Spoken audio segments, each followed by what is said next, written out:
You know, we're constantly bombarded by education statistics showing that our kids need more help. But in the midst of all the bad news, there are some success stories. All this week on MSNBC, we're taking a special look at the education crisis in this country. The series, in conjunction with Ebony Magazine, is called Making the Grade. This hour, we're focusing on a school with 100% graduation rate. Every student accepted into college. Rahema Ellis covers education for NBC News. She's live at the University of Chicago at the Ebony Education Roundtable that will be moderated by Tamron Hall later today. Good morning, Rahema. Good morning, Chris. This is one of those stories that makes you smile because as you talk about the fact that we hear a lot of grim and gloomy statistics about what's going on in education, and the fact is it is gloomy when you think about what's happening, but there are some bright spots. Arne Duncan, the Secretary of Education, says we've got to make that not the exception but the norm.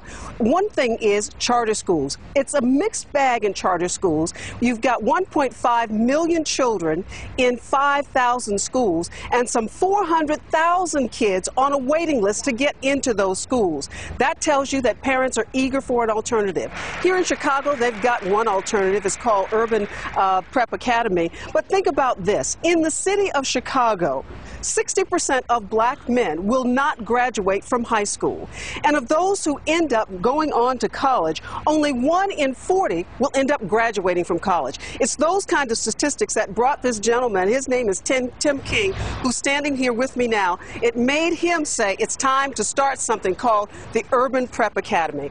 You are having amazing success. I want to know, how are you doing it? Well, it's a combination of things. The biggest thing is you've got committed parents and committed students who really want to achieve and do well. And we created an environment in which there's a positive school culture in which the young men who come to our school understand their job is to be in school, to do well, to go on to college and succeed. But how do you make them do that? Every kid, I think, will tell you, oh, I know it's my job to go to school and do well. But how do you get them to realize that it's time for them to really digest that into their very being? Well, it really is about creating a positive school culture, a culture that is focused on student achievement and making sure that the young men understand that we have high expectations, but that also as a community, as a school, we're providing them with the tools necessary to meet those expectations. Is there discipline? Is there dress code? Is there longer hours, longer days? What is it? All of those things exist. At Urban Prep, we have a longer school day. Our students are in school from 8 a.m. to 4 p.m. It's a full school day. We have an extended school year. Our incoming freshmen actually started 2 days ago,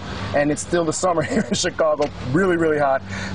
So it's a longer school day, a longer school year, school discipline, and really a caring community of adults who really want to make sure the young men succeed. So you were telling them that they can be successful. I have done stories all across this country with children who are in good positions in school. And as I was mentioning to you earlier, one young boy said to me, the reason he was succeeding now versus the reason he didn't succeed before is because teachers cared about him. Right.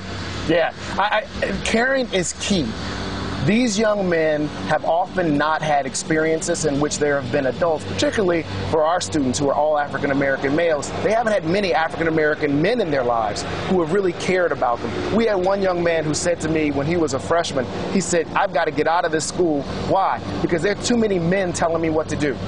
What's wrong with a man telling you what to do? I've just never had that experience, is what this young man said. I'm really proud to say that now, 4 years later, that guy who wanted to get out of Urban Prep has graduated and is on his way to college. That would never have happened had it not been for the positive environment we created for him. And tell me the numbers of young African-American men that you have in the school. We have 3 schools, actually. In our first school, which is in the Inglewood campus, we had 107 students in the graduating class, 500 young men in all. Fantastic. Congratulations on the work that you're doing. Chris, one success story. We hope to be telling you about more success stories of people who are really making a difference in education reform. Chris? Thanks so much, Rahema. Fascinating stuff. And MSNBC's special coverage of America's education crisis will continue all week long.